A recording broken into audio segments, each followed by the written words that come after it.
در جنت میتوانم تنها من با شوهرم باشم، خیلی که میدونیم در جنت بهوران جنتی با شوهر من نباشند از الله بخواهم میشود. جواب میداده التماس.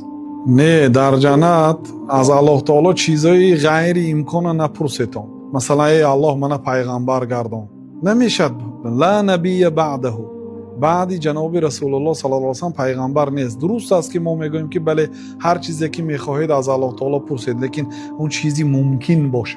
در جنت رشک نیست که شما از همین چاق یعنی رشاتی اونجا گیرید. اولش اینکه شکر الله کنید که حالی اونجا دارید. ام حسیبتم ان تدخلوا الجنه، شما گمان میکنید که به جنت میدارید. به کدام خاطر؟ پیغمبرها روز قیامت و نفسی میگن. حضرت عمر میگفتن که کاش که من یه برگ درخت میشدم، با وجود اینکه بشارت به جنت داده شدن، با به جنت میدارم و با کنداش نمیخواستیان در اونجا. و اونجا رشک نیست، که اونجا جنجال نیست. اون چیزی که شما در این دنیا میابید اون در آخرت این خیلی چیز نیست. این یک. دومش این که دعا کنید که اهل جنت باشید. همین قدر در جنت من پر نمیخواهم. این دعاها نادرست است. تکلف در دعا اجازت نیست. یعنی چیزی که اجازتش نیست پرسیدن. اون حیات آخرت به این حیات دنیا قیاس کرده نمیشه. بله.